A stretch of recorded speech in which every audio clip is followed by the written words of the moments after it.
Hello, good morning. Today our guest is Professor Orlando Patterson. Hello, Professor Patterson. How are you doing? Good morning. I'm doing fine, thank you. I'm great. So, Professor Patterson, you were the lead commissioner for a report assessing the education system in Jamaica. But before we decide to talk about this research, I am going to refresh your memory by referring an excellent paper you wrote some years ago, comparing the experiences of Jamaica to Barbados. And this paper is titled Institutions, Colonialism and Economic Development, the Asimuglu Johnson Robinson thesis in light of the Caribbean experience. Professor Patterson, institutions are crucial to economic growth and development, and institutions are influenced by human capital. Jamaica and Barbados are both ex-colonies of Britain. So why is Barbados more successful than Jamaica? I should also add that paper was expanded into the first third of my book on the Confounding Island, which came out a couple of years ago. That's a big question.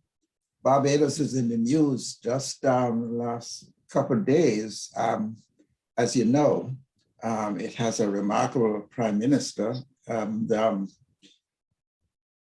It's more importantly, its democratic process is really quite extraordinary. Why the difference? The difference is in both history and the details of history and later developments. But in a nutshell, yes, the two societies were on one level quite similar. Not just British colonialism, but also the experience of slavery. The slavery was abolished at the same time, so the same period of post-slavery development as a colony. So on one level, the similarities are really quite striking, but as with everything else, you know, the devil is in the details, as they say. If you look more closely at the histories of the two countries, you'll see some quite significant differences in the ways in which the institutions functioned. Going back to slavery, one of the most important differences is the fact that Jamaican slavery, let me emphasize this. And by the way, it's the point I'm about to make is strongly emphasized in the new introduction to my book on Jamaican slavery, the sociology of slavery, that's coming out this spring. Jamaica simply had the most brutal system of slavery in the hemisphere, and possibly with one or two exceptions in the world. The population never reproduced itself. It was a harsh system, and which resulted in what I interpreted as just plain genocide in the course of the 183 years of slavery. The Barbadian population, slave population, reproduced itself. That tells you a lot. Secondly, and it's related, Jamaica had a high rate of absenteeism among the white population. The most successful whites, with a few exceptions, left as soon as they made their fortunes. If you use making a fortune as an index of success, as I'm sure you would, it's significant that the great majority of the successful planters left, became absentee owners, became very wealthy magnates in Britain. Barbados was unusual in that most of their successful planters stayed in the island. They had a strong sense of local nationalism from very early. And when you add to that something else, the relative sizes of the population, the Barbados, as you know, is a small island, and the entire country was devoted to the plantation system.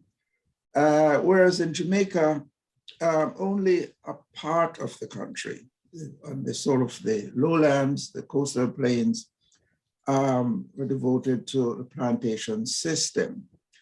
What that meant was far greater control of the economy and of the population on the part of the Barbadian population. So you had a resident population with all the most successful planters living in the island with complete control of the entire population. So what that meant was that the institutions that the whites, the British brought over were implemented in very different ways. Jamaica had basically a collapse of many of the major institutions in the society. The family, as I argued in the sociology of slavery years ago, and as I want to give it a plug, it's being republished.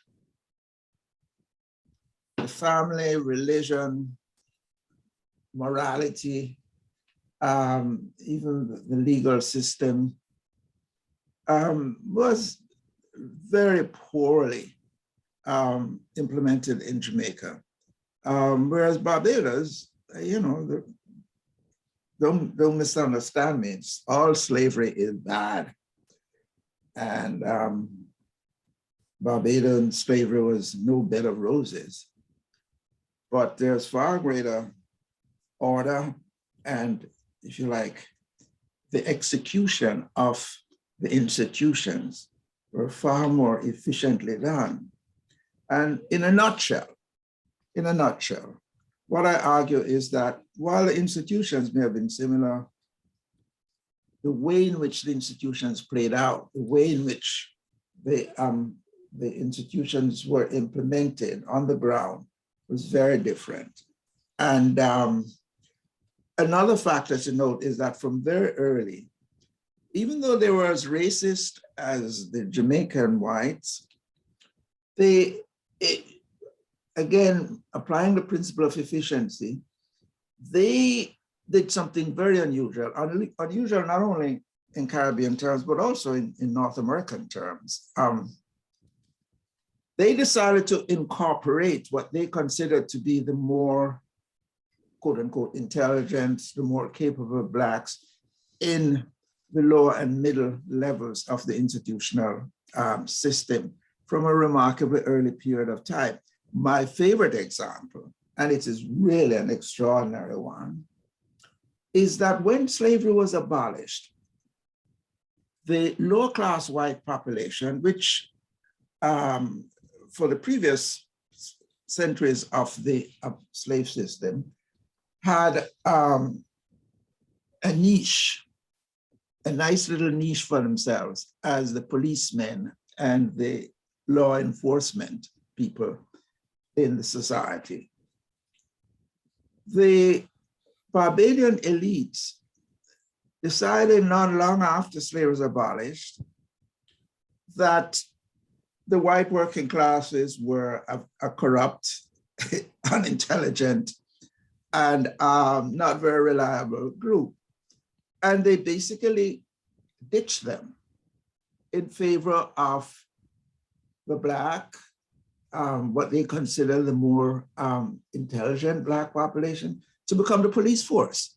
Now, when I tell people this in America, they just can't believe it because it seems so improbable that a white elite would ditch its own white working class in favor of the Black, what they consider the more capable Blacks to run the police force. And this is true. So what this means is that experience in policing, and they brought them up, the elite of the police remained white right to the end, but the middle levels of the institutions of law enforcement were being held by Blacks as early as the middle of the 19th century. The same thing happened in the broader legal system, so that, again, almost incredibly, by the late 19th century, the Attorney General of Barbados was a Black Barbadian. And the same goes for the teaching profession. So not only do you have a sort of, a better implementation of the British institutional structures, but Blacks are being incorporated into this institutional process from remarkably early. So that's my main explanation. That is institutional competence rather than the institutional structure. Jamaica has all institutions, but Jamaica is very good at importing institutions. I'm always struck by the fact that any new trend that emerges, you'll see the Jamaican elite talking about it. So it's not the institutions, and it's important to distinguish between the institutional forms, the institutional structures, and the ways in which these institutions are implemented. And Jamaica, from very early, had what I repeatedly noted in this essay you mentioned, as well as in the book. It's something which the German foundation, there's a German foundation which is a counterpart to the World Bank and other international institutions. They've done repeated studies of Jamaica, and they repeatedly make the same point, that Jamaica has a problem of implementation deficiency, and that they're absolutely right. So from very early, we have the institutions, but how we implement them. And that's true not only in law enforcement and in other areas, but it's true in education too, to get back to what I've been involved with most recently. All right. So Professor Patterson, in your paper, you also you argued that Bayesians have procedural knowledge, Jamaicans have declarative knowledge. I really wanted you to employ these terms. Yeah, that's a term which comes out of cognitive science as well as cognitive anthropology and sociology. The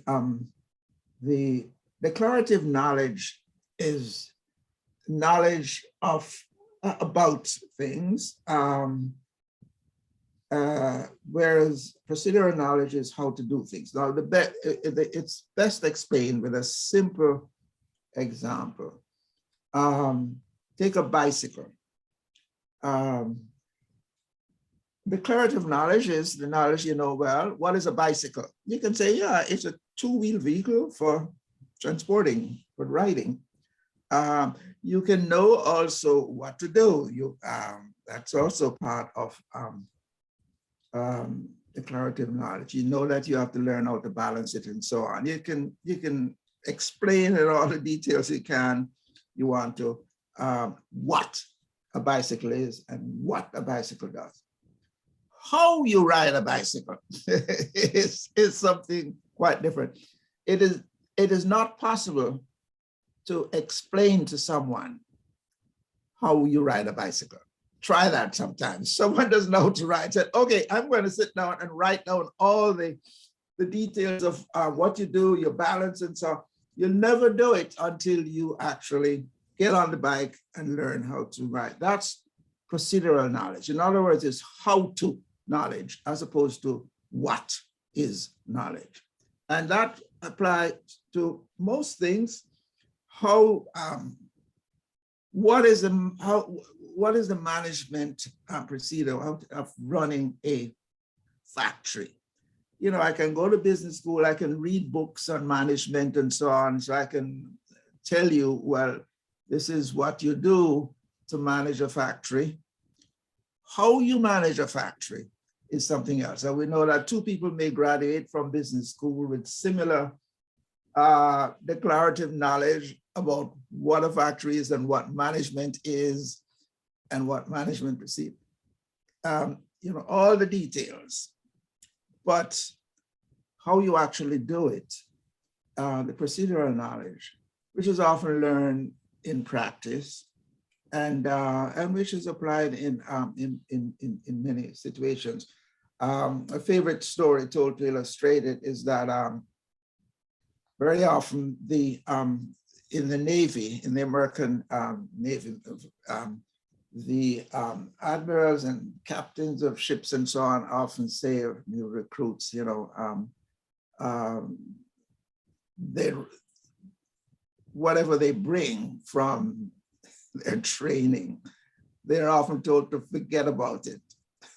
What we want to know is how well you are in learning the procedure of, you know, how you bring a ship into port and so on. So that's an important distinction. As I said, it comes out of cognitive science. It came out of cognitive science originally, but it's used in institutional analysis now. You know, you can, well, I can give you many examples. I mean, it goes, take the classroom. Two teachers may come out of the School of Education. They know all the theory. They know everything about what teaching is. But you'll observe one who, not long after beginning the job, is a very effective teacher. The other one who knows all the theory and so on is a lousy teacher. So, and this is going to apply to the recommendations which we've just made. Yes. You know, we've spelled out in well over 140 recommendations what is to be done. How we apply these is something which, yes, you know, something that we would need to work on, but still on the issue of Barbados. So Professor Patterson, Jerome Andler, I'm a fan of his work, and I read his old book on the free people of color in Barbados some time ago. And yeah, during my time reading the book, it was a bit baffling that in Barbados, as you said, whites were racist, but they respected educated slaves and free people of color more than how they respected poor whites. This does not indicate that they were less racist, but they really did not like poor whites, and they were not afraid to praise slaves for working. yeah. It's an extraordinary phenomenon. And I said, it's the opposite of what happened in Jamaica. And it's the opposite of what happened also in the United States, where the poor whites, no matter how ignorant they may be, the meanest, most ignorant of poor white considered himself superior to blacks, and so considered by the white elites. And in fact, the poor whites were seen as a major way of repressing and controlling the Black population. And of course, they got all the policing jobs and prison jobs and so on. I mean, the idea of putting a Black person over a white person, even the meanest, lowest, most uneducated white person, was anathema in the South. To some extent, that was true in Jamaica, where whiteness became a basis for jobs, and of course the idea of putting a Black person over a white person on the plantation and so on was simply unthinkable. So Barbados was unusual in that regard, and I can't think of many other examples. Like and Barbados was also unusual in the regard that, based on my reading, there seems to be evidence that there was greater appropriation of what we now refer to as scientific management in Barbados. Years ago, the University of the West Indies compiled texts, and these texts potentially create a book called Inside Slavery.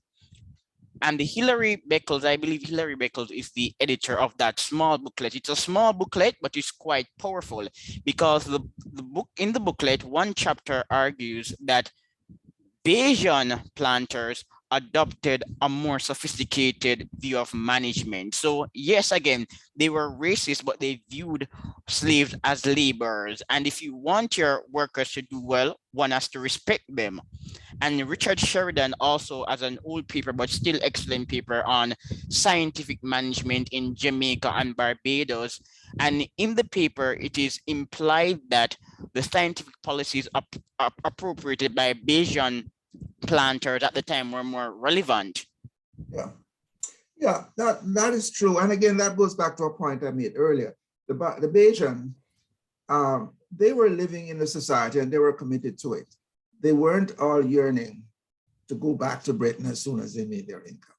You know, if you want to see where Jamaican money went and Jamaican talent, because, you know, there's many talented people among Jamaican whites as there are among Barbadian. But as I said, the talented all went back and took both their talent and their money with them to Britain. Many of the great estates in Britain are from Jamaican wealth.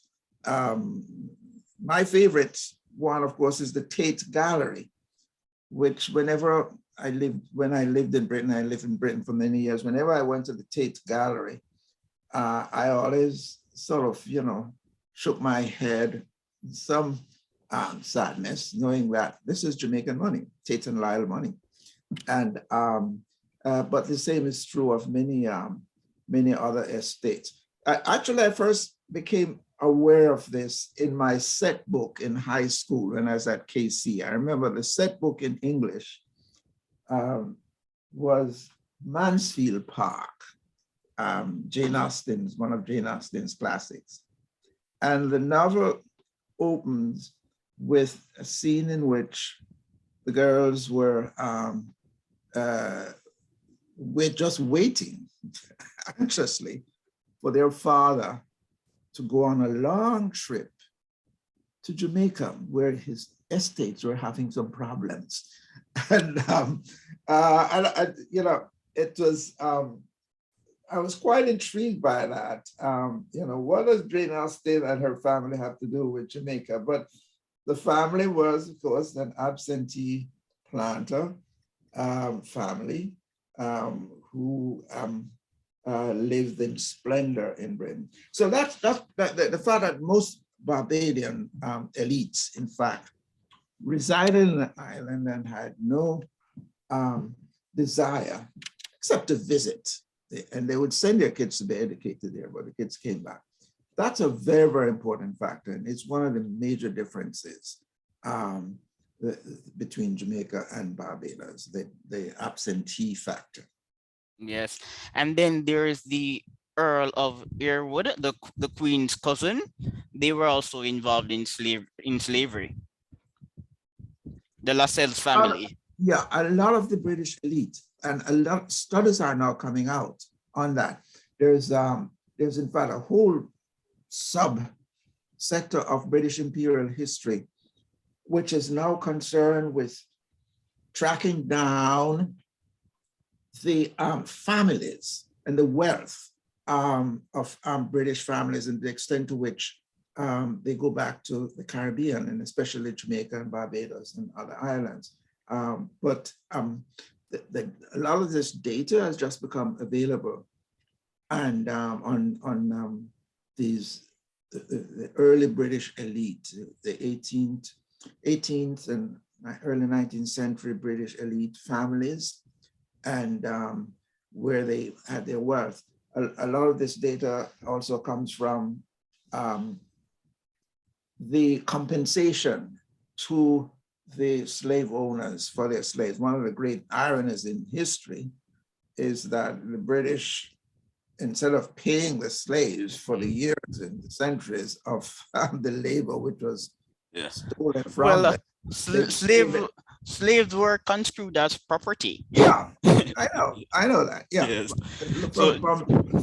From our point of view, it seems grotesque. Of course, I know that. Yes. So what I'm saying is that the data on this is very rich, and people are now tracking down who were these families who got all this money, and what did they do with this money, and where did it go? This millions of dollars in compensation.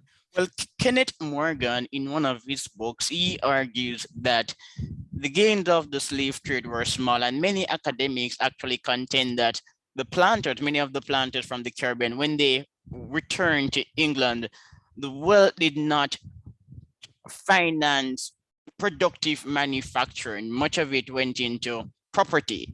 So over the long term, it is not as productive as we would expect. This is an argument. Yeah, you're getting into a very contentious area. Yes, it is contentious. Talking about the Eric Williams thesis. Now that has gone back and forth, back and forth. It's But I very, must say this, Professor Patterson, on today, we're not going to talk about the Eric Williams thesis in yeah, we depth, but better set that yes, aside. yeah, that's for I, another time. But I have written on the new history of capitalism. I am a critic, but Eric is quite unfortunate that I don't see many Caribbean people writing on the legacy of Eric Williams by relating to the new economic history of capitalism, because Eric Williams today in America is really, really popular. The new economic history of capitalism is a central character. And I don't see many Caribbean people writing on the new economic history of capitalism. But yeah, there was a tradition, people like Wedderburn and so on did write a lot. I mean, but what's emerged recently is a new history of capitalism from American historian Sven Bakert, yeah, and Edward Baptiste. Baptiste and others who are now arguing that slavery was not an aberration in the history of capitalism, but was intimately connected with it. Now, they've come in for some criticism, as you may know, from many economists, but let's not get into Yeah, that. we're not going to get into that. This is now a hot subject. But of course, it was a hot subject in the Caribbean from the 40s when Eric Williams published this piece. And as far as the Williams thesis goes, I follow it. It's not my special area, but I do to the extent that I'm a student of slavery. The thesis seemed to have come in for a lot of knocks, from people like Engelman, Anstey, and so on, Eltis, Yes. who while seem to have carried the day in their argument as to the quantity of funds, the amount of funds which the profits from the trade contributed to British economic development, especially in the 18th century. But one of the most brilliant economic historians, in fact, Barbara Solo? No. Barbara Solo, no, I don't consider her, bless her soul, but no, her husband is brilliant. Yes, he's brilliant. He did write a book. Barbara Solo is actually defending the Caribbean. She gives some credence to Eric. Yeah, I know the book very well. I use it sometime in some of the papers. No, I was thinking of an even more recent development by the MIT economist, Darren Acemoglu? Yes. Acemoglu. It's written Acemoglu, but it's pronounced Acemoglu. Yes. He is considered now, he's primed for a Nobel Prize, by the way, the news just recently. But he has come at the issue in a novel way, which, again, the Williams thesis, as I said, defenses of it has gone back and forth. But Acemoglu, in a brilliant paper, has argued that, look, it's not the amount of money which was brought over. Yeah, 7% if you like, but it's where the money went. And he argues, again, from an institutional building point of view, that you only need a small amount, relatively small amount of national income to be devoted to certain critical areas. So one of my students came up with an interesting analogy in a paper he did for me. He said, well, look, take Silicon Valley, which has revolutionized the modern American economy. If you're to only look at the proportion of American GDP which Silicon Valley commanded during the period that they were transforming them, it is a small minute amount. Exactly. A minute amount. So the issue is not the amount of money, the issue is where that extra capital is going. And Acemoglu suggests that a good part of that capital, which came from the Caribbean, was going towards quote unquote new men, not the old establishment, but new men. You read about their extravagance and so on, the Beckfords and their grand coaches, and how the king was jealous when he saw the extravagance of Beckfords, Coach Beckford was a second generation absentee. But a lot of that money was going in the direction of the new men, quote unquote, who were the people who, with the ideas, who were in fact transforming the British economy. So the argument, the Williams thesis is not dead.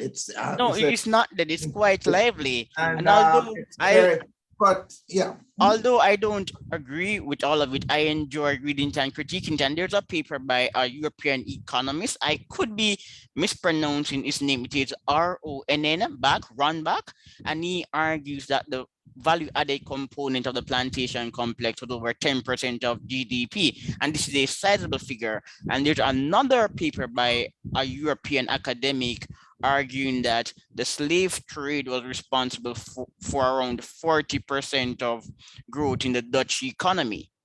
So the literature is growing quite rapidly.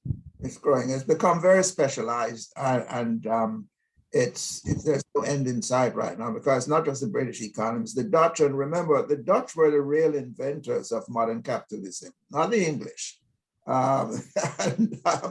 The Dutch in the 17th century were the ones who really developed some of the fundamentals of capitalism. The British, in fact, imitated much of what the Dutch are doing. But look, we're getting into deep layers of European economic history and the history of capitalism, which is very important. But I think that my sense of this rapidly growing and pretty extensive literature is that it's moving back towards the fact that Caribbean slavery and later on, of course, American slavery were fundamental in the development of capitalism.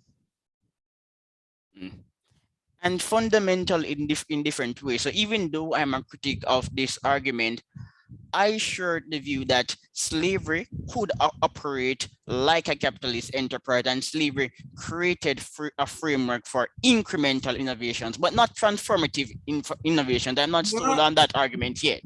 Yeah, that's another dimension of the whole discussion, that many of the innovations in management originated on the plantation.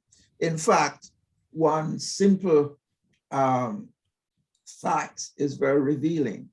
The word factory was first used to describe Caribbean plantations. And many of the management techniques were, remember, the black slaves were the first proletariat. Free labor emerged very late. This is the late 18th century, early 19th century.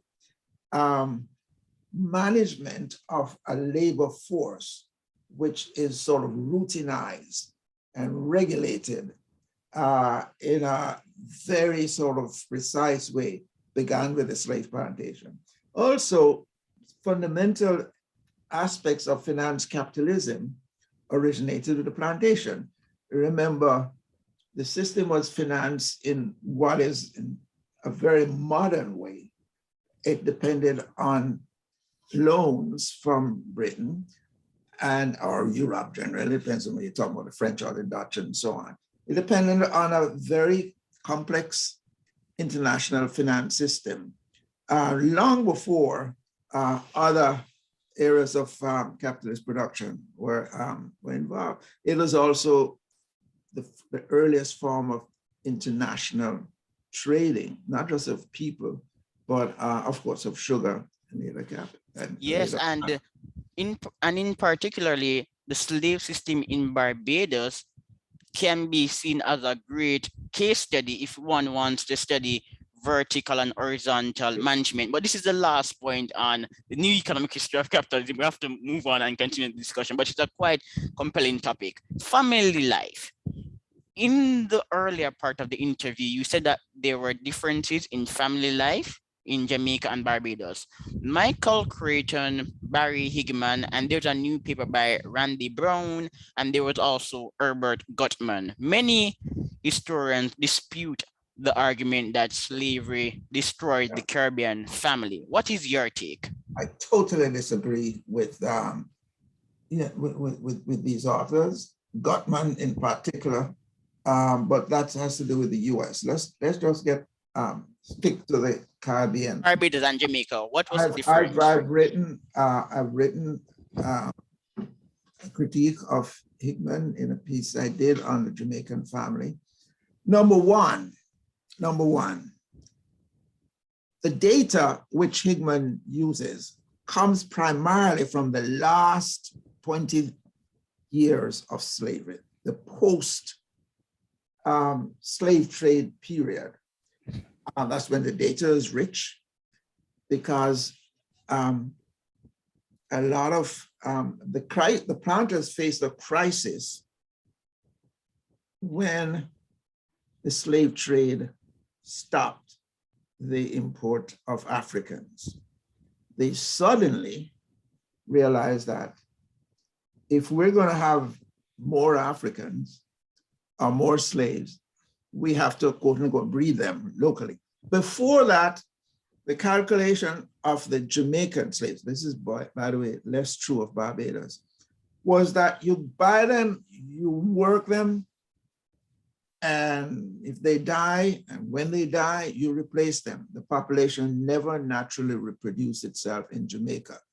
It was a brutal thing. I've calculated, using a counterfactual procedure, that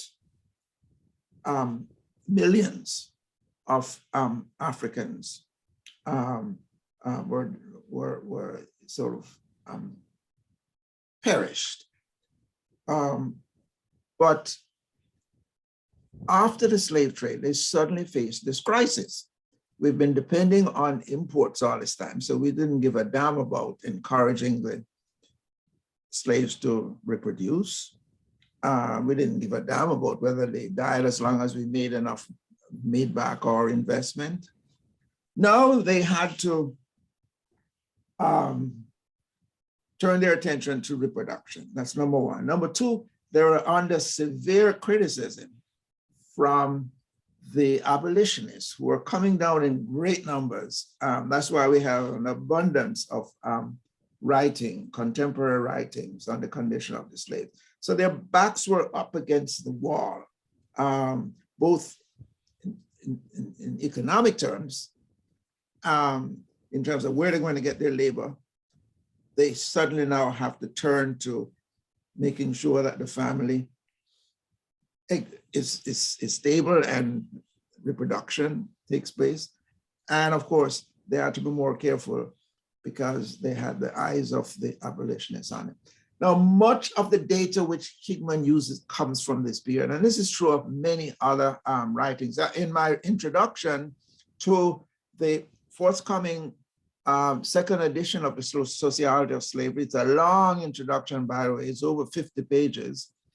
I am critical of a good number of the writings on Caribbean slavery because they it relies so heavily on the rich data that exists in the post-slave trade period, the period from about 1807 to 1838.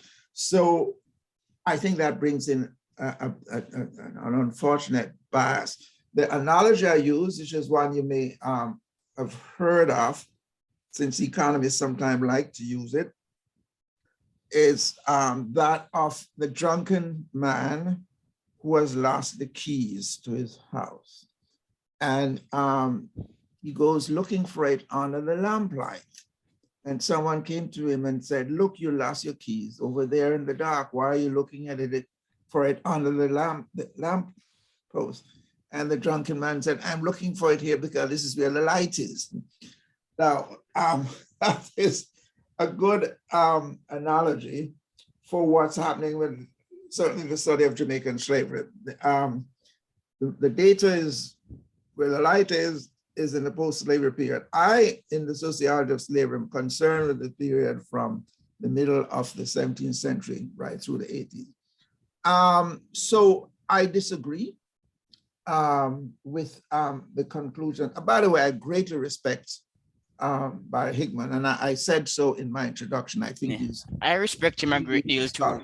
But But I there, don't, the details, I don't know if you read my book, The Sociology of Slavery, but it's one of the major points made in that book concerns the fact, and you mentioned Brown a while ago. yeah, Randy Brown. Right. Yes, He, Randy and Trevor read Bernard. it carefully, is shows the enormous amount of conflict that existed within the slave family. So you, in fact, I praise the book because there's been too much of an influence of American cliometric studies, and also it's complex. But look, the tendency to underplay the negative consequences of slavery among American historians is ironical, and it's a bit pathetic, because they almost end up saying that slavery was, well, it's almost like a suburban family. You had two, Well, anger time and on. daddy, and the children were living in this plantation, and they're the women were Time on the Cross has been brutally criticized by people like well, I mean, but Gottman in a way, David and others. but you know, we shouldn't. But there's a Caribbean book exploring Caribbean slavery written by Jenny Gemot. I think it's a fascinating book. And Jenny Gemot, she has a book, The Black Family, and I like it because it does not underplay the significance of the Black father. That's why I like the book. Okay, all right. But back to Barbados, was the family more stable in Barbados because of the predominance of women? I don't know about that. Again, it depends on what you mean by stability. You said that there were more women in Barbados. So did that? Barbados had definitely. From that point of view, the Barbadian population had an more even sex ratio. One of the evils of Jamaican slavery is that, by virtue of the fact that right up to the end of the 18th century, the population was being reproduced by new imports of Africans, and that the slave trade disproportionately brought over males, because that's what the planters had, is that you had an imbalance in the sex ratio, more men than women. The Creole population, of course, evened out, because that's what happens in nature. But if you have a population which is constantly being increased from the outside, and there's a built-in bias from the recruits from Africa in favor of men, you had an imbalance in some plantation. You know, men couldn't find a wife if they wanted to, because they outnumbered women. That's a destabilizing situation under any circumstances. Yeah, whereas in Barbados, and I don't want to, let me just emphasize, slavery was terrible in Barbados, in Jamaica, everywhere. Slavery was one of the great horrors of history. And Barbados is no exception. But Barbadian population from about the late 18th century, the last third of the 18th century, began to even out. And by the early 19th century, when Jamaicans and other Caribbean places were having problems, Barbados actually had a surplus of slaves, believe it or not. And a lot of the planters in the Leeward Islands and so on were looking enviously at Barbados and trying to poach their slaves. So yes, it differed again in that respect, in that there's greater equality of the sexes, equality in the demographic, as an even sex ratio, which made for a more, somewhat more stable population than you have in Jamaica, where even if the men wanted to marry and settle down, they couldn't, because there just weren't enough women. In some plantations, they were outnumbered quite substantially. All right. So, and I must say this, Professor Patterson, before we begin to talk about Jamaica's education system.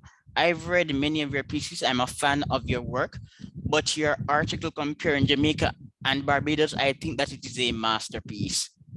It's completely underrated. I think it's excellent work because I keep saying, when I interview academics, I keep saying to them, there is a gold mine on the Caribbean. Why do you people refuse to study the Caribbean, in particular Jamaica? And they say, okay, maybe I will do it, but your paper really does a your paper has done a good job at studying Jamaica and Barbados, and I'm yet to see a paper that's on par with your paper. And I read many papers, and I don't give praises easily. Thank you, sir. Yes, it's right. But then again, you're Orlando Patterson. You're a famous academic, so I don't need to flatter you or anything like that. But this is the last point on Barbados. In your paper, you contend that in Barbados, Black elites had a greater assimilative capacity, whereas in Jamaica, especially in the post-colonial period, our elites were subversive. And I'm going to read this quote. Yes, it is the last quote in your paper. Not by physical force then, nor by ideological compensation, but by capturing, mastering, and deploying to their own ends the institutional power of the ruling class and the broader cultural framework within which it was embedded, would they ultimately triumph. And it is very remarkable success at this counter-hegemonic cultural strategy that explains why Barbados became the first and still remains the only Black majority society to enter the ranks of the advanced countries of the world. Furthermore, this is not in your article, but Barbados recently became the first country in the world to develop a Metaverse embassy. Yes, well, that part I didn't have because that's Yes. So, well, what do you want me to comment on that? Yeah, I mean, the assimilative capacity of Bayesian elites. So the Bayesian elites are pride. They are proud about their Blackness. They don't have a problem embracing Africa, but at the same time, they don't dwell on negativities. And they're not in a hurry to displace British institutions. If British institutions work, then they're refined. Yes, that is absolutely the case. I mean, we have a dual cultural system in Jamaica from very early. There's a Creole culture of the, originating in the rural masses. Now there's an urban version of it, which is very problematic. But that rural Creole culture was, had its own internal structure, its own set of values, its own institutions. Was peasant-based. It had a much stronger layer of African relics of African culture, shall we say. But it was a vibrant culture. Yes. In its own terms. It produced a very rich music. And I must note, sorry to cut you, but I must note, Professor Patterson, that Jamaica, well, not just Jamaica, but Caribbean Blacks inherited significant elements of Afro-Caribbean culture. And when I argue that Jamaican culture is not compatible with development, I'm referring to a negative culture that emerged in the underclass, not Afro-Jamaican culture. So for example, the concept of partner in Jamaica or susu in other Caribbean countries, that concept is encouraging people to save. So the problem is not Afro-Jamaican culture. It is a negative post-colonial Jamaican culture, not Afro-Jamaican culture. It's a lowbrow, unsophisticated culture that is not related to Africa. Right. We can, spend a lot of time talking exactly about that, but the peasant culture, the peasant-based culture, the culture which Miss Lou celebrates, it produced its own language, Creole, what used to be called Patois. It produced its own religion, Kumina, and Pocomania, and so on. It has a rich tradition of proverbs, and so on. There were problems within it, but what emerged with modernization and urbanization was if you like, an erosion of many of the forces of stability within that rural peasant culture in the urban area. Urbanization has been a disaster from that point of view. And the gangs, the violence, and so on, what we see now. I should point out that I don't want to idealize the peasant culture. All cultures have their problems. One of the things that persisted in the peasant culture was the use of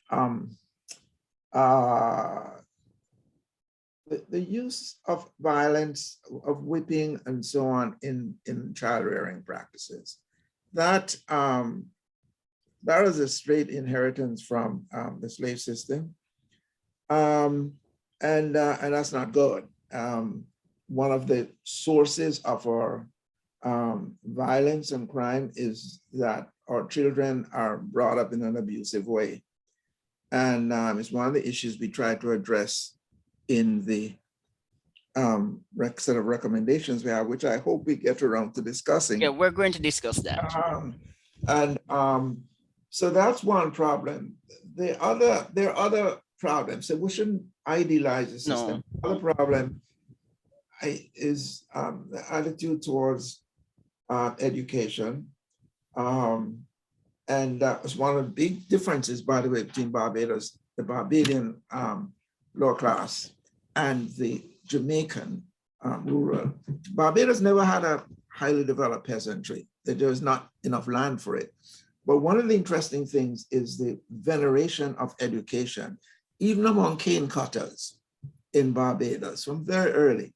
Whereas in Jamaica, you had a problem among the peasant classes who saw the labor of their children as being vital for their survival. And now I grew up in the country parts of Jamaica in Maypen, and surrounded by both plantation and peasant communities. Many of the kids I went to school with in Maypen Elementary School were from these peasant communities. Right next to Maypen is a place called Farm, significantly. And as a child growing up, I noticed, even as a child, a pattern in which first class, second class, packed with kids. By the time you get to third class, the classes began to thin out on Thursdays and Fridays as the peasants kept their kids home to help them prepare for the market and so on, or to help. By the time you got to fourth class, there are half as many kids as there were in first class. Why? Because they're taking the kids out, not just to help on weekends now. Because the classes were not only half in numbers on Fridays, but now, even from the beginning, the kids are just taken out full time. So by the time you get to fourth class, in fact, half the kids were gone. So that's true of peasant communities all over the world, by the way. They need the labor of their children to work on the farms. And this was especially the case where you had not much land, and so labor had to be very intensive. So I'm saying, yeah, one can celebrate all the good things about Jamaican peasant culture, but you have to also see some of the negatives. And that's one of the big differences with Barbados. We're going to talk about your report on Jamaica now, but before we do so, I must say that a negative aspect of not peasant culture, but post-independent Jamaican urban culture is the inclination to deprecate education. And let me give a classic example. You're speaking to a professional person, or let's say a working class person, and both will agree that it is better to become a taxi man or a laborer than to steal or fire gun, as we would say in Jamaica, fire gun. That's problematic because stealing or becoming a gunman should never be an option. So I'm always infuriated when I'm in a cab and the taxi man says, it's better to be a taxi man than to steal or to fire gun. That should never be an option. And the fact that people are considering it as an option is really problematic. Yes. but we're going to talk about, you can respond if you wish, but we're going to talk about your paper on educational reform in Jamaica. What are your findings? What are the recommendations? Yeah, on that issue, look, we have a culture of criminality that has emerged, and it's getting worse every day. Its origins, a lot has been written on that. We have a problem of violence. We talked about the peasant culture, by the way. We didn't talk about one source of violence in the rural areas was the plantation system.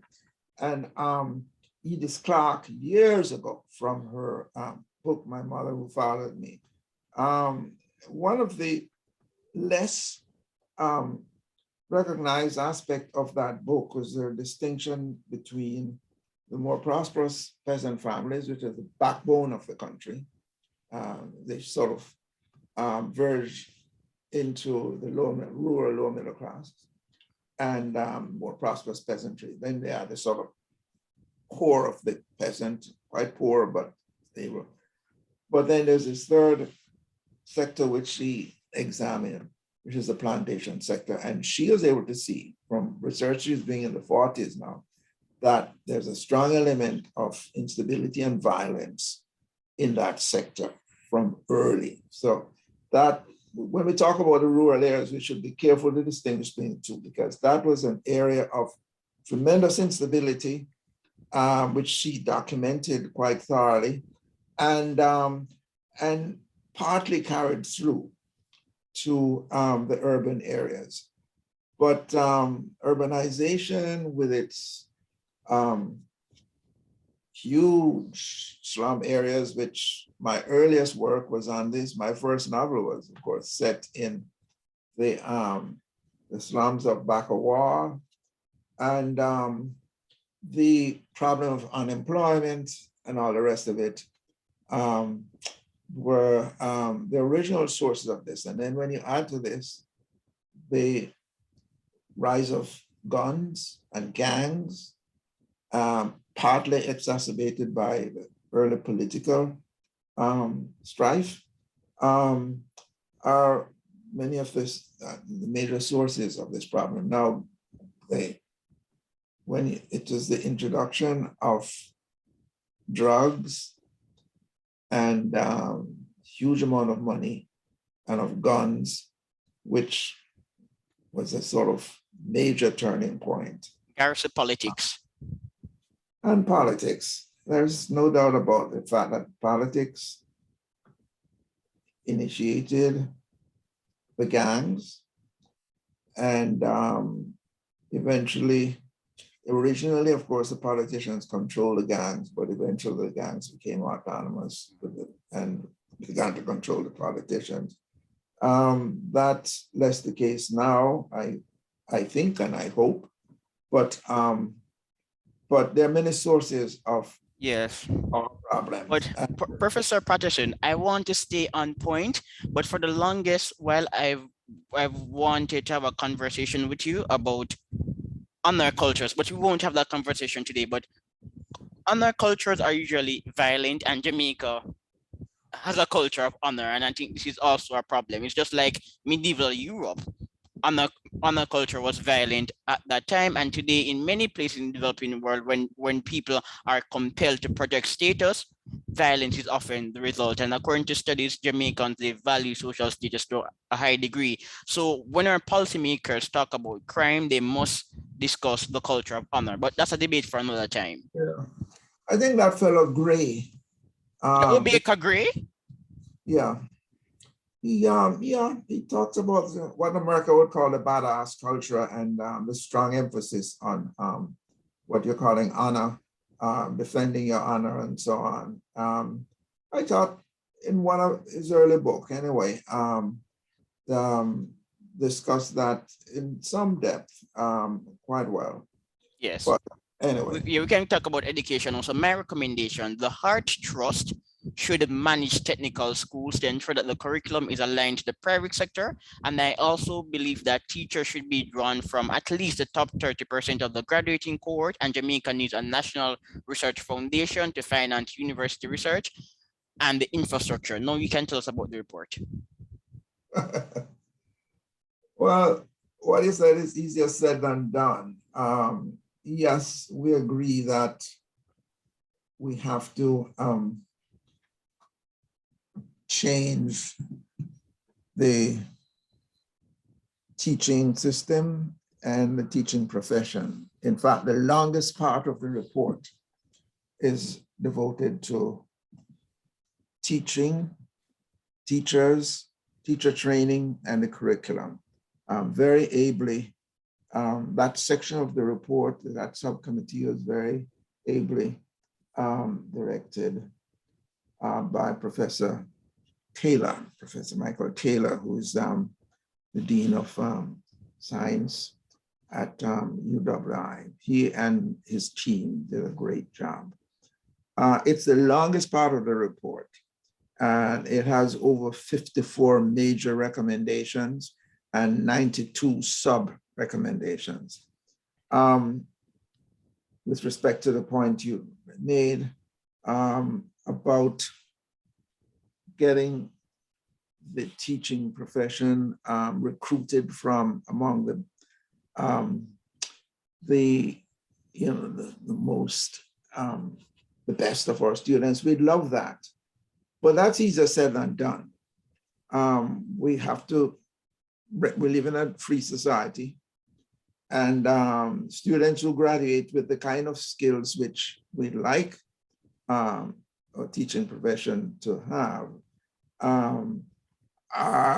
have far better opportunities working in the private sector. And, as a free society, we can't force them. We just have to incentivize them to go into teaching.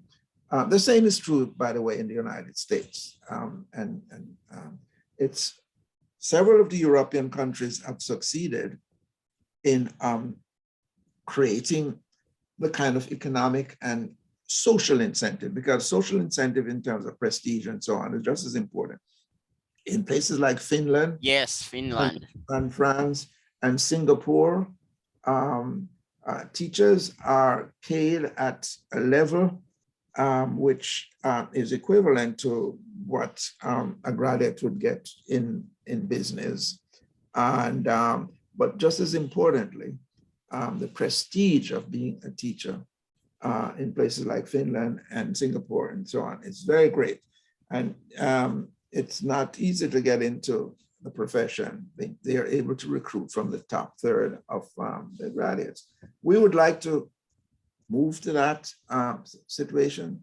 We have to find ways, and there are many recommendations as to how we can incentivize our teachers to move in that direction. We're losing a lot of the teachers, especially the teachers we need, teachers in math and science. We're losing them not only to the private sector, but we're losing them to America. It's one of the more disheartening things we read. A high proportion of people who start to teach in science, math, and so on migrate, and they're tempted away because America has a shortage of teachers, especially in teachers willing to teach in the Black community and in the inner city areas. And they're recruited away from Jamaica. We lose a large number of our teachers whom we need more than we greatly need, especially if we are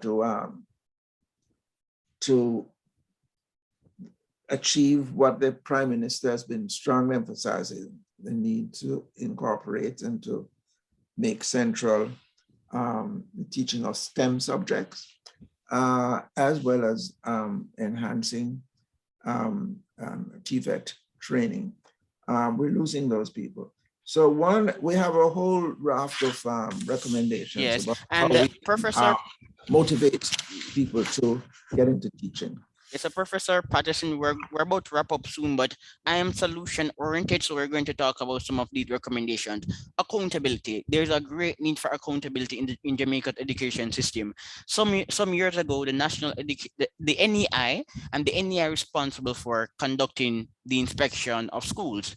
The NEI noted that it is the job of that entity to provide recommendations and then work with stakeholders to ensure that the recommendations are implemented. But the NEI is not responsible to ensure that these recommendations are implemented. And that's a problem. There's a greater need for accountability. Yeah. So if the NEI will inspect schools, then there should be an agency that is responsible to ensure that these recommendations are implemented. And furthermore, Finland abolished its inspectorate some years ago. In Finland, the government creates a roadmap for the entire education system by doing reports. So reports are done to inspect schools and the education system more broadly, and then recommendations are tailored to achieve specific objectives. So But if we're we're not going, anywhere, we're not anywhere near Finland. The National Education Inspectorate is one of the successes of the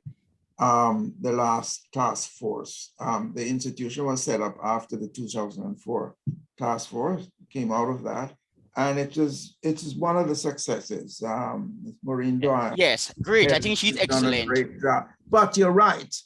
The problem is what happens to their very good recommendations.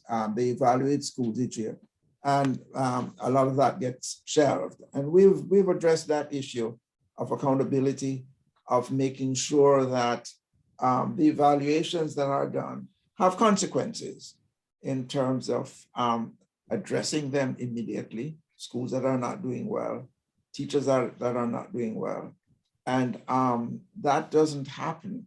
There is not a follow through. And that one of our big set of recommendations has to do, yes, with accountability in the entire system. Accountability in the classroom, accountability also in the ministry itself. As you know, I don't know if you've been following, are you in Jamaica? You've been following? Yes, sir. I live in Jamaica. Oh, okay. So you saw the headlines today. The former permanent secretary. Yeah, Miss McLean? Yes. Yes, you know what's funny about that? Yesterday, she said that she did nothing wrong, and that's the problem. Even if Miss McLean is operating at a high level of integrity, if the people below you are incompetent and you fail to act, you are guilty of fraud, not acting, inaction.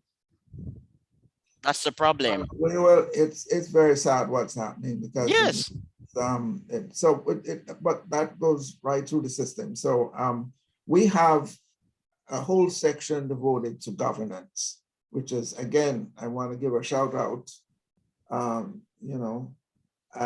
to Dr. Dixon, Dana Dixon, who headed that section of the report, who did an excellent job thoroughly reviewing all the issues in the governance of education, which means and then there's also Miss and we have a long list of recommendations about how to tackle this problem. But Professor Patterson, Maureen Dwyer is a competent individual. Let's say for argument's sake that the person who was leading the NEI was incompetent.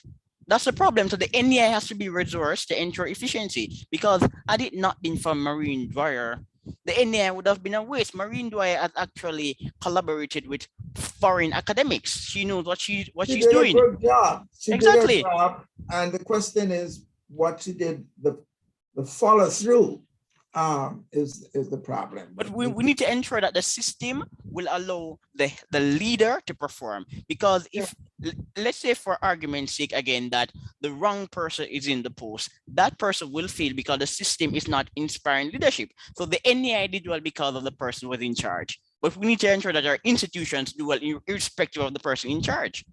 Yeah, well, I think the institution of the National Inspectorate is one of the more successful ones. The problem is what happens when they make their reports each year, and the follow through is the problem, and it goes to the heart of many of the issues of accountability, of implementation, of overlapping sectors, of redundancy.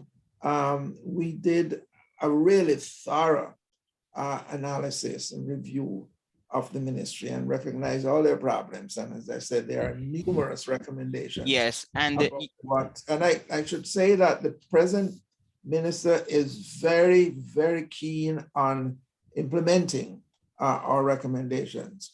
And one of the things we're going, which the Prime Minister, in fact, has picked up on and is determined to do, is to have an external monitoring group, somewhat similar to EPOC for the private sector, which will oversee the implementation. The implementation is going to be done within the ministry, but there will be an oversight body which will see to it that the recommendations are implemented in an effective way. And that we were very happy with. The Prime Minister is very, very committed to implementing these recommendations. Yes. So we'll see what happens. Say what you will about him. During his tenure as the Minister of Education, he was quite serious. So in relation to education, I know that Mr. Holness is a serious man. Now, the role of the education officer. In Singapore, there is a school excellence model tracking the ability of an institution to achieve national targets. And I do know that one high school in Jamaica, St. Andrew High School for Girls, has a similar model that was created by the school. So in relation to education officers, do we really need education officers, or should schools create a data analytics department and employ a teacher or a professional to track the performance of the school over a longer period of time? Because you said that we should rethink the role of the EO, but I think, continue, you may go ahead. Rethink the role of the EO, but talking about data analytics, one of our major recommendations is for a radical change in that regard. The ministry is still using 19th century methods in data collection and so on. We recommended complete modernization of this, the incorporation of modern techniques of analysis, so that you have a dashboard. You want to know what's going on in a school in Above Rocks or in Magati or wherever. You can get all the information you need by simply going to a dashboard and bringing it up. So that's, again, has been a major recommendation on our part, and it's one which I know the minister is very committed to. So we'll see a change there. The education officers, their jobs right now is simply ill-defined and not very effective. Not at all. We have a long list of recommendations of how they can be more usefully employed as monitors, as people who know what's going on in the schools and who will be able to recommend and guide the best sort of use of resources. So again, there's about a half a dozen or more recommendations about how the education officer's role can be redefined. So that, I agree with you. And we're hoping that that's going to be one of the big changes. There are going to be changes also, we hope, in the school boards. School boards are a good idea, but you have to have effective management of your school boards, and the people on the school boards have got to know what they're doing. Yes. And so that's another area which has, again, quite a few recommendations about how. And the Prime Minister must fast track the creation of STEM academies. Both of us are aware that literacy and numerical skills especially predict long-term economic growth. Joel Moncure is one of the pioneers in this avenue, and Barton has our new paper on the topic. If you're yet to read Barton's paper, I can send you the link. But going forward, we're going to need to invest in STEM academies and STEM education more broadly. The Prime Minister is very committed to that. Yeah, to STEM. But I should point out, before we I should point out that the commission is now in phase 2. And phase 2 is wholly devoted to investigating, reviewing, and transforming TVET education, which means reviewing HEART and reviewing and exploring the incorporation of TVET in the regular school system. That's where we had, in the first phase, we had a section devoted to TVET education, but we decided halfway through that this is a major effort, especially with respect to the review of heart. And so we are now in phase 2 in collaboration with the IDB, which has very generously agreed to sponsor and help us in this phase, in which we'll be relying on international experts to thoroughly investigate what's going on at heart. I don't know if you knew, but our very active Auditor General. Yes, I read that. I read it. A very, very critical report on heart. The problem with the Heart Trust is not that the staffers are incompetent, but Jamaica is having a human capital problem. Jamaica is suffering from a human capital deficit. So properly understood, Heart is a workforce development agency. Heart should be training professionals, business managers, and public sector workers. But because of the human capital deficit, resources are being plowed into sectors that may not gain great return. So much of the resources end up in the remedial sector, and that's a problem. Well, it's complicated. Yes, it's really complicated. But the basic commitment to TVET, to STEM education is there. And the reason why an entire new phase of the commission is devoted to this is because of the importance the Prime Minister attaches to this. And we're hoping that within 6 months, we can come up with a report which is going to thoroughly reorganize TVET and STEM teaching, and importantly, incorporating far more of the TVET teaching within the regular school system with equal status, so that we're imagining a system more like what exists in Germany, in Denmark, and in several other countries, increasingly in Ireland, in which students will have the option of either the regular academic or the TVET program, each with equal status. They can move from one, laterally from one to the other, depending on their talents. Each with, as I said, equally equal attention and status, because one of the problems that TVET has right now, it's seen by parents and so on as the section which kids who are not doing well enter. We're thinking of really a radical sort of reorganization of TVET training in which it's incorporated within the school. Right now it's being, of course, done by Heart primarily and not very effectively. Heart accepts about a third of the kids who are out of school who apply to be trained. And of that 1/3, it graduates only 45%. This is terrible. Our problem, by the way, is not a problem of money. Not at all. Jamaica has a greater expenditure on TVET education than any other country in the region. So that's our problem, is how we organize this. And that's why the second phase of the commission is focused entirely on this problem of TVET, STEM training, and how we incorporate this into the school system. So we're hoping to do this within 6 months. It may be a bit optimistic, but that's our target. And you'll hear more about this over the coming months. And now the last point on the topic is reimagining education. So Professor Patterson, when I was a student in high school, I had one teacher. She did not teach me. She was a mathematician. She's no longer in education. She's working elsewhere. But when I was in high school, many of my teachers, prior to teaching, they taught in the private sector.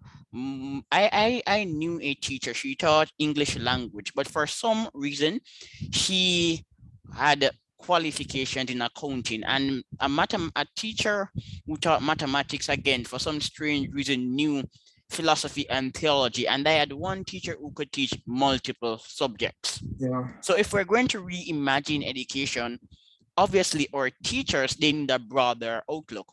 When I did sociology as a student, I read all of the major newspapers. I met students in high school who were familiar with the Robinson and Asemungle thesis.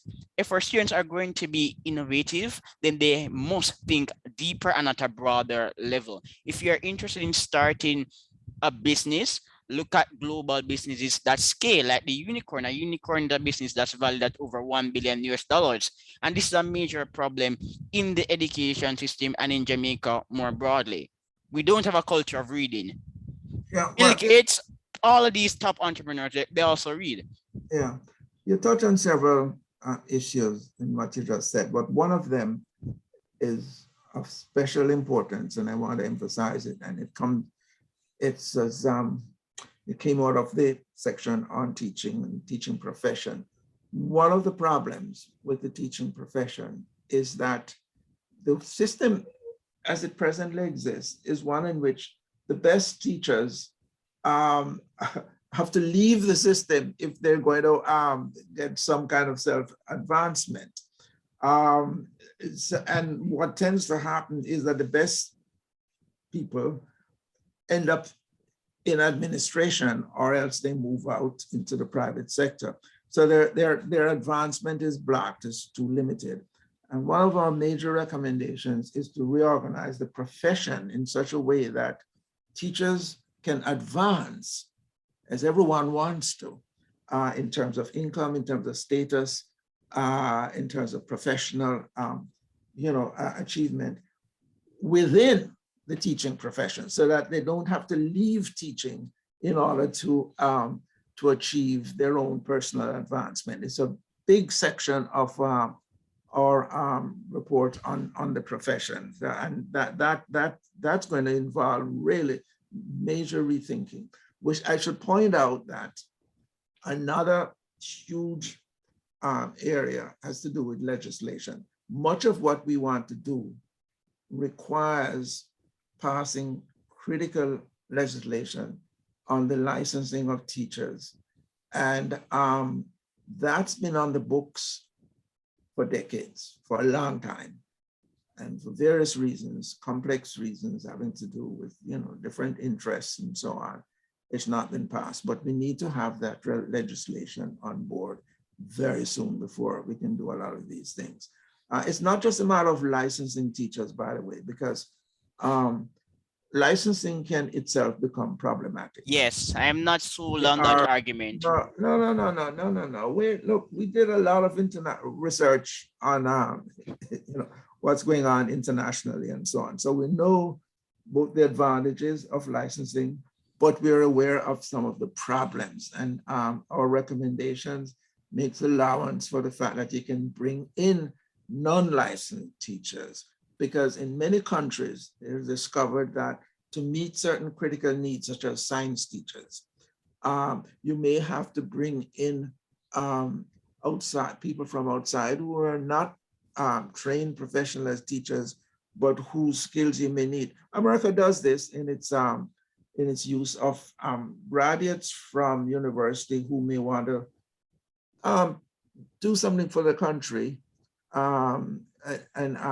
There's a city year program, for example, in which science graduates from top universities, including Harvard, MIT, and so on, who may feel, I can make big bucks going to Wall Street with the skills I have, but I'd like to give back to the country.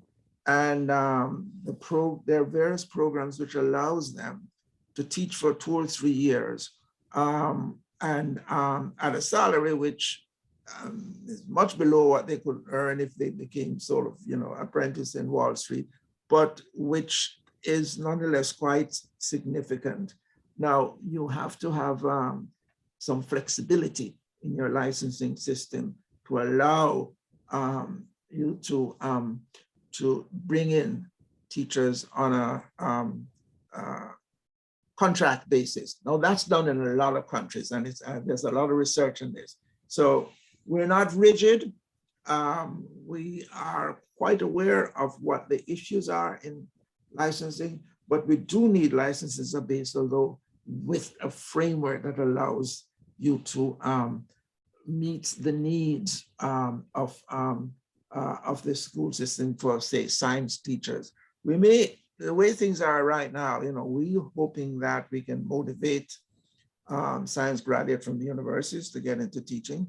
In the end, though, we may have to go abroad to recruit teachers from countries which have a surplus of science graduates. There are such countries, by the way. India, for example, has a surplus of graduates in the STEM area, which cannot get jobs. But that's looking ahead.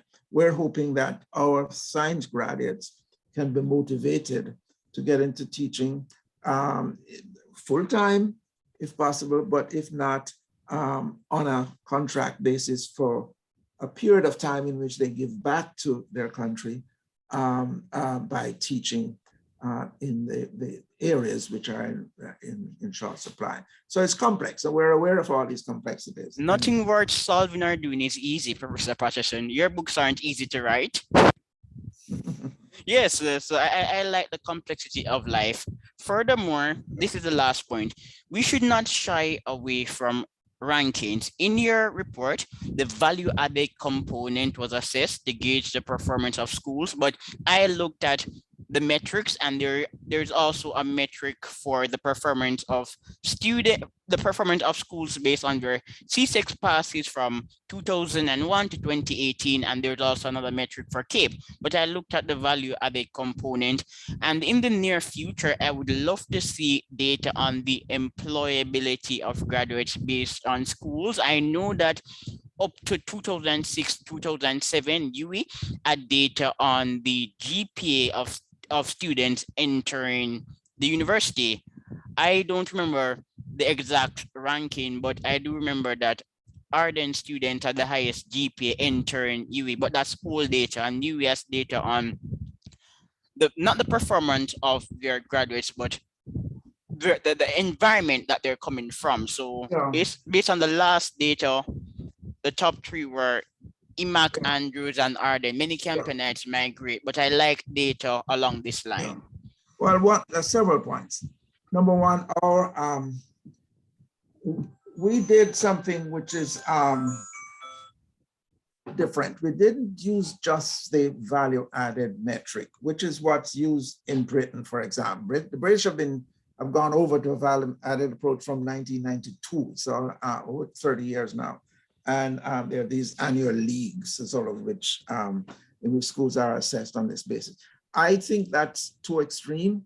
What we did was we came up with a composite metric, which takes account of the ranking, which averages the ranking on the value added, but also the ranking on passes in exams in the CSEC and CAPE. And I think that's a better system. The points you raise about how graduates perform is one which is interesting. I should note, however, that our value-added composite metric is based not on the most recent performance, and several people. You stop at 2018. That's fairly recent. What's that? The rankings. Yeah, 2018. but more importantly, it's based on performance over the course of the 21st century. Yes. Let's look at how a school performed in the most recent years. Neglects how they were performing previously. So we have a sort of an average for performance over from 2001 right through. I think, however, it's important to emphasize that we use not only the value-added composite metric, but we're also using, and again, we're a little bit ahead of the curve here. We're using the National Education Inspectorate, which uses more observational approach. So, and the two approaches where we hope will, counterbalance each other, or and it's interesting. We discussed with Ms. Dwyer how our findings dovetailed with her findings, and she is very happy with the results. So Yeah, we have I'm two not shocked very either. nice sort of system to evaluate. And evaluation is a fundamental for accountability. So we're looking forward to that. And but I want to emphasize again that this our composite metric is based not just on the value added, but on a joint, an average ranking of performance and exam, as well as on the value added. And I'm not surprised by the findings either. I personally, if you there's in the real world, that you should know, there's little difference between getting 8 1s and 8 2s. One person may get 8 1s and for whatever reason will fail at life. Another person gets 8 3s, then decides to do a resit, get 8 1s and is successful. So grades are important, but only to a certain extent. But when I looked at the performance of schools from 2001 to 2018, the usual suspects they stood out. There's a big difference between getting students at a high level and maintaining the performance. So Professor Don Robotham some years ago, he said that many of these elite schools get bright students, but by grade 9, the students they begin to fail. So if students get so if a school gets students at 90 and the pass rate is 95, there's little to add in terms of value, but I think it's an accomplishment that the school has ensured that the student has performed well over a period of time. Something is going on in our high schools. Too many of our elite high schools get students with an average of over 80 or over 90, and by the time the student is 15 or 16, is not performing. But that's the whole point of the value added thing. Yeah. It's account of what the student resources are intellectually, their background, and the kind of resources they bring. And that's why a school which may be just looking at the exam results may seem to rank high. It may still be the case that that school is underperforming when you consider the qualities, the academic qualities of the students who are brought in based on their GSAT exam, but also the background of the student and the resources which the student have. So that is precisely why where value added becomes important. So that a school which may have a 75, 80% pass rate may in fact be underperforming because the student should be passing at a 90% rate, given the resources which they have, compared with a school, say, which is bringing in peasant kids, whose parents are illiterate, who have 6-2 or 2-room or even a 1-room shack, who have no books or anything like that. Teachers with those resources, our model may predict, you're lucky if 20% of the kids pass the CSEC, but when you look at the end results, it's 35 or 40. And that's where you say that school is working miracles with these kids, even though 60% of the kids are. That's the point of a value added approach. Like Denby, for instance. Well, we have, and by the way, I did one other thing, which is important. We have 2 high school systems. There's the traditional system, which, is very much like an advanced country. I mean, there's variation within them, but, they have the resources. They're on par with the rest of the world, or even better. They are. And then we have the others, the non-traditional. We decided that it didn't make sense simply grouping them all together. So we group them separately. You may have noticed the 42 traditional schools are grouped separately from the remaining over 300 schools. And that allows you to look closely at the non-traditionals and how they're performing. So, you get a school like Dent Hill, which if you just group them all together, they're the last down there beneath the 42 top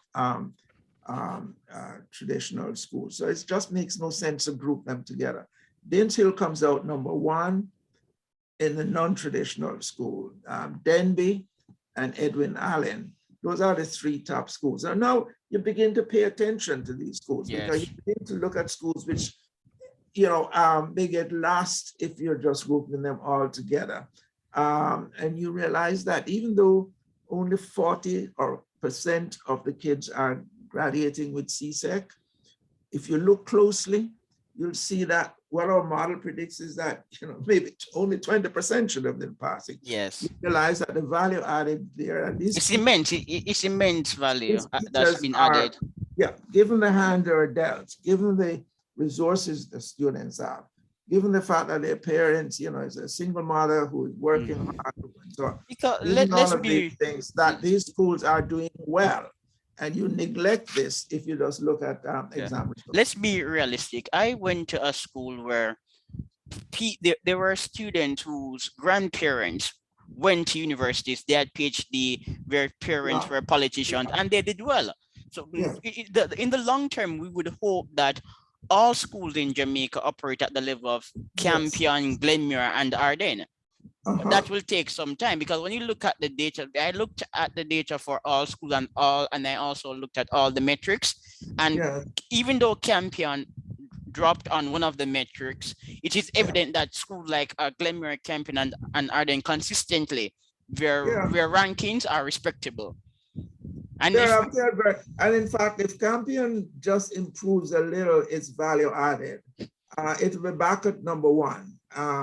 Because what brought it down to 6, which is still very good, is because it ranked very low in terms of the value added on the CSEC. It did very well in the value added ranking on the Cape, but its CSEC ranking, value added ranking, was low, even though, of course, it was number 1 in the exam section. But it won't take very much for Campion to come back to number 1 in that school. If it depends on the number of the kind of students it brings in. I don't want to tell Campion what to do. Yeah, exactly. If it took its starches more and bringing in perhaps some more kids from less advantaged homes and bring them up, as schools like Glenmore from my old hometown has done, as by the way Wilma's girls. Another, and St. Andrew High. As St. Jago High does. It could easily be back in number 1. By the way, I should also point out, among the traditional schools, there were some surprises in terms of the low rank. Schools like Jamaica College and Calabar, which were once certainly when elite school, not Arden. When in your time, it wasn't Arden, it was JC and Georges. I know. It's very, very good, very good. It's done very well. Has improved. Yeah, has improved considerably. I was glad to see that my old school, Kingston College, did quite well. I mean, they're number 15 or so, still top 20. But I was a bit surprised, given what I've been reading recently about Jamaica College doing very well and so on. That's not what the data shows. And one of the interesting things, I mentioned this because they may say, well, we had a lot of kids coming in from poor homes. Not next to you. Let me make a quick point. Professor Patterson, let me make a quick point. I like old articles. When I read articles from the 40s and the 50s and the 60s, the people who worked at the Ministry of Education, they respected Arden because Arden was accepting working class students who did well. And over time, it became an elite school. So JC does not have an excuse, no. Right. No, Arden does very well. JC and Calabar is also surprising, the results. I don't know what's going on there. As well as Excelsior. These are the surprises. They can do better with the resources they have. This is, again, another good example of how one can distinguish between even the traditional schools. You can see that there are certain of them are just not doing as well as they could do, given the quality educational quality of the students coming in.